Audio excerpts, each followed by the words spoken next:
ಸರ್ಕಾರದ ಪ್ರಭಾವಿ ಇಬ್ಬರು ಸಚಿವರು ಭಾಗಿಯಾಗಿದ್ದಾರೆ ಅಂತ ನಿಮ್ಮ ವಿಪಕ್ಷದ ನಾಯಕರು ಆರೋಪ ಮಾಡಿದ್ದಾರೆ ನೋಡಿ, ಮಾಧ್ಯಮದಲ್ಲಿ ಏನು ಬಂದಿದ್ದು ಅದನ್ನು ತಾವೆಲ್ಲ ತೋರಿಸಿದ್ದಾರೆ. ಮಾನ್ಯ ಹೋಮ್ ಮಿನಿಸ್ಟರ್ ಕೂಡ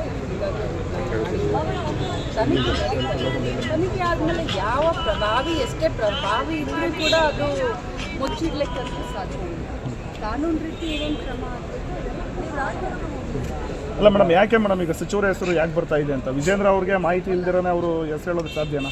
ನನಗೇನು ಗೊತ್ತಿಲ್ಲ ಅದ್ರ ಬಗ್ಗೆ ಏನಾದ್ರು ಅದ್ರ ಬಗ್ಗೆ ನೀವು ಸಂಬಂಧಪಟ್ಟವ್ರನ್ನ ಕೇಳಿದ್ರೆ ಯಾರ ಹತ್ರ ಇಂಟೆಲಿಜೆನ್ಸ್ ಇದೆಯೋ ಯಾರ ಹತ್ರ ಏನಿದೆಯೋ ಅವ್ರನ್ನ ಕೇಳಿದ್ರೆ ಅವ್ರಿಗೆ ಗೊತ್ತಿರುತ್ತೆ. ನನಗೆಲ್ಲ ಅದ್ರ ಬಗ್ಗೆ ನೀವೇನು ತೋರಿಸ್ತಾ ಇದ್ರೋ ಅದನ್ನಷ್ಟು ನಾವು ನೋಡ್ತೇವೆ.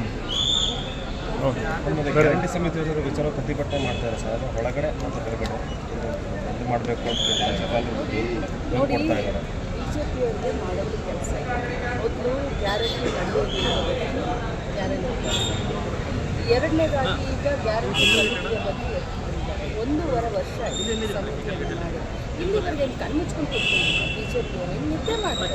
1.5 ವರ್ಷ ಆಯಿತು. ಅನುಷ್ಠಾನ ಕಮಿಟಿ ಆಗಿದೆ, ಇವತ್ತಾಗಿದೆ, ನಿನ್ನೆ ಆಗಿದೆ, 3 ಸದನ ಆಯಿತು, 3ನೇ ಸದನ ಇವತ್ತುವರೆಗೆ ಜ್ಞಾನೋದಯ ಆಗಿದೆ.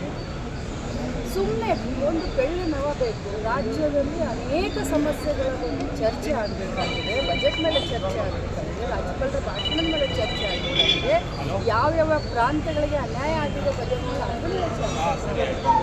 ಇದನ್ನೆಲ್ಲ ಬಿಟ್ಬಿಟ್ಟು ರಾಜ್ಯದ ಜನರ ದಿಕ್ಕನ್ನು ತಪ್ಪಿಸಲಿಕ್ಕೆ ಒಂದು ಸಮಿತಿಯ ಬಗ್ಗೆ ಹೇಳ್ತಾರಲ್ಲ.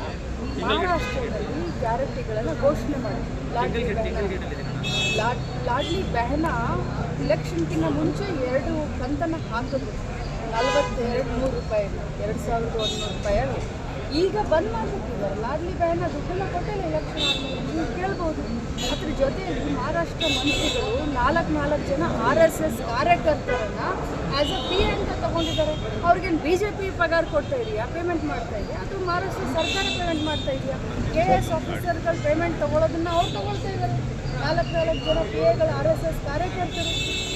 ಎಲ್ಲಿ ಅವ್ರ ಸರ್ಕಾರ ಇದೆ ಅಲ್ಲಿ ಕೆಲಸ ಮಾಡಿದ್ರೆ ಅವ್ರಿಗೆ ಚೆನ್ನಾಗಿ ಕಾಣುತ್ತೆ. ಎಲ್ಲಿ ನಮ್ಮ ಸರ್ಕಾರ ಇದೆಯೋ, ಕಾಂಗ್ರೆಸ್ ಸರ್ಕಾರ ಇದೆಯೋ, ಅಲ್ಲಿ ಇವ್ರಿಗೆ ಕೆಟ್ಟ ಅನಿಸುತ್ತೆ. ಬಸ್ಸಲ್ಲಿ ಕಲ್ಲನ್ನು ಹುಡುಕುವಂಥ ಕೆಲಸ ಮಾಡ್ತಾರೆ. ಮೇಡಮ್, ಬೆಳಗಾವಿ ಗಡಿ ಭಾಗಗಳಲ್ಲಿ ಪಹಣಿಯಲ್ಲಿ ಮರಾಠಿ ಕೈಬರಹ ಇರುವಂಥ ಪಹಣಿಗಳನ್ನ ಮಾನ್ಯ ಮಾಡಲಾಗಿದೆ. ಇದು ಹೇಗೆ ಮೇಡಮ್? ಮರಾಠಿ ಪ್ರೇಮ ಅಂತ ಹೇಗೆ ನೋಡಿ ಯಾಕಂದರೆ ಇಲ್ಲಿಯವರೆಗೆ ಕನ್ನಡದಲ್ಲಿ ಕೊಡ್ತಾ ಇದ್ದೀವಿ. ಅದು ನನಗೆ ಮರಾಠಿ ಪಹಣಿ ಅದನ್ನು ತಿಳ್ಕೊಂಡು ನಾವು ಮಾತಾಡ್ತೀವಿ. ಬಹಳಷ್ಟು ಸೂಕ್ಷ್ಮ ವಿಚಾರ ಅಲ್ಲ ಮೇಡಮ್, ಅಧಿಕಾರಿ ವರ್ಗದಲ್ಲಿ ಈ ರೀತಿ ಒಂದು ಮರಾಠಿ ಭಾಷೆ ವಿಚಾರ ಇಷ್ಟೊಂದು ಸೂಕ್ಷ್ಮತೆಯನ್ನು ಪಡೆದುಕೊಳ್ತಾ ಇದೆ. ಅಧಿಕಾರಿಗಳೇ ಈ ಥರ ಮಾಡ್ತಿದ್ದಾರೆ ಅಂದರೆ ಹೇಗೆ ಮೇಡಮ್?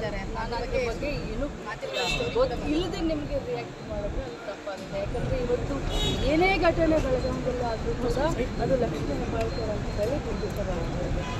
ಈ ವಿಡಿಯೋ ನಿಮಗೆ ಇಷ್ಟವಾದಲ್ಲಿ ಲೈಕ್ ಮಾಡಿ, ಶೇರ್ ಮಾಡಿ, ಸಬ್ಸ್ಕ್ರೈಬ್ ಮಾಡಿ.